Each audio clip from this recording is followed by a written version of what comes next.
Good morning, Wareham! Alright, good morning, Wareham. What's up? ELA, we're doing earthquakes, right? We're doing an earthquake. Earthquake! Oh, no! Alright, so we're doing earthquake, nature's fury, right?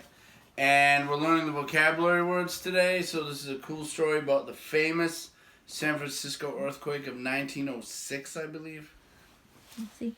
I don't know. We'll figure it out. I thought that was the famous date of it, but all right. And we're gonna by Rob Arago, and Connor's gonna read it to you today. Okay, so it'll be fun. All right. So let's try this out. Of course, we can. Hello.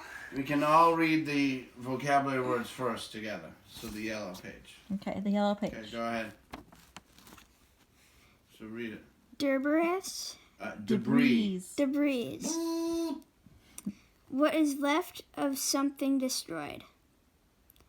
Devastation. Destruction or ruin. Earthquake. A shaking of the ground. Fault. A crack in the ground. Impact. The hitting of one thing against another. Jolt. A sudden jerk or bump. Shuddering. Shook or vibrated. Susceptible. Susceptible. Easily affected at risk. Undulating. Moving in smooth waves. Upheaval. A lifting or upward movement. Good job. Good job. Alright. It was early on an April morning in 1906 at a hotel in San Francisco, California. A man was sleeping. He was the most famous opera singer in the world. His name was Enrico Caruso. The night before, he had just sang at an opera house. Suddenly, a jolt shook the hotel. It felt like an explosion. Then the hotel started moving up and down, like on a ship on undulating ocean waves.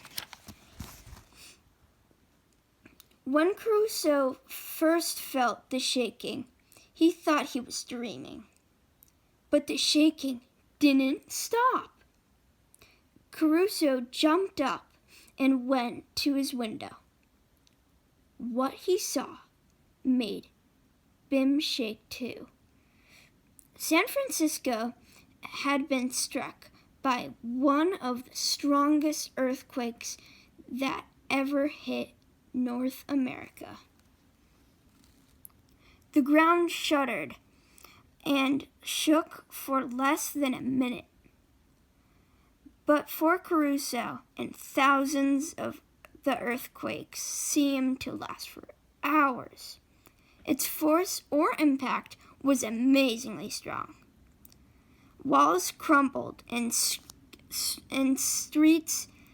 crashed into the streets. Churches rocked back and forth. Church bells rang throughout the city. Here's some pictures.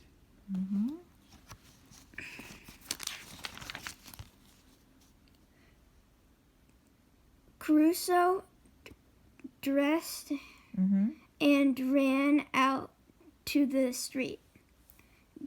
Debris and dust from the crumbling buildings lay everywhere. The streets and rail lines were twisted. Caruso walked through the streets for a long time. He didn't know where to turn. Finally, a man with a horse and wagon stopped and picked him up. He took Caruso and his belongings to a safe place. Many people weren't as lucky as Caruso. Some were trapped inside their homes. Others were killed when buildings collapsed.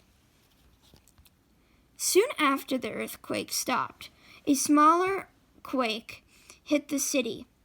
A number of smaller quakes struck before the end of the day, each one to the devastation. Added. Yeah. Added to the the devastation and destruction. Yep. 20 pages. The earthquakes caused many more problems. The upheaval or shifting of the ground broke many gas pipes, wood stoves, and lanterns. That led to fires. The fires spread across the city. Firefighters with horses and fire wagons hurried out into the streets. But when he hooked up their hoses and fire hydrants, no water came out. Most of the city's water pipes were broken. The earthquake had cracked them.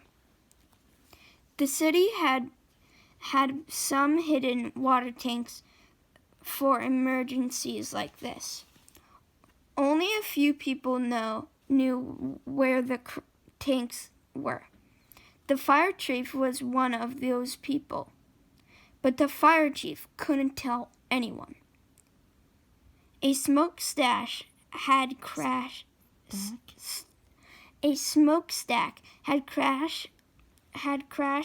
onto the fire station during the earthquake, and he was badly hurt. The fires got out of control. The building after building went up in flames. Smoke could be seen from 100 miles away. By evening, thousands of people were homeless. The fire went on for days. It destroyed almost 500 city blocks before the firefighters got under control. The fire burned down 30 schools, 80 churches, and thousands of homes. Much of San Francisco's lay in ruins. Within days, the people began to rebuild their city. Meanwhile, scientists began to study the earthquake. They wanted to learn more about what caused it. They wanted to prepare for the next one. Scientists especially interested in the crack in the earth, a fault that runs through California. The crack was where the earthquake began. Scientists now know that the earthquake's places on faults are very susceptible to earthquakes or at risk for them. And then over here it says 2 huge pieces of Earth's crust slid past each other at the San Andreas Fault. As they move, they sometimes cause the land to shift suddenly. That's when earthquakes happen. So, right here. Yeah. That's called San Andreas. Yeah, so you can actually go there and see what it really did cause to the city. Scientists today have learned much more about the causes and effects of earthquakes. Of course, scientists still can't prevent earthquakes, but they still can help people protect themselves. For example, builders now know how to make buildings safer and stronger. San Francisco was much better prepared when the next big earthquake hit the city in 1989. This powerful quake did not cause as much damage as the earlier one. Many people still call the 1906 earthquakes America's greatest natural disaster. All right. Okay. Thank you, Connor. Thank you. All right. So, yeah, in 1989, my in-laws, that'd be Connor's grandparents, were actually in the earthquake of 1989 in San Francisco. They were over there, good planning, and they could see the earth undulating like waves. So that would just freak me out. I would have trouble with that. The one thing you depend on in life is the ground and your house, and all that's going like this. That would be pretty scary, I think, or just brain transforming. All right, so we're gonna read a story about that tomorrow. Today you'll just do a vocabulary worksheet. All right. So look forward to seeing you tomorrow and reading about the earthquake of 1989. Bye.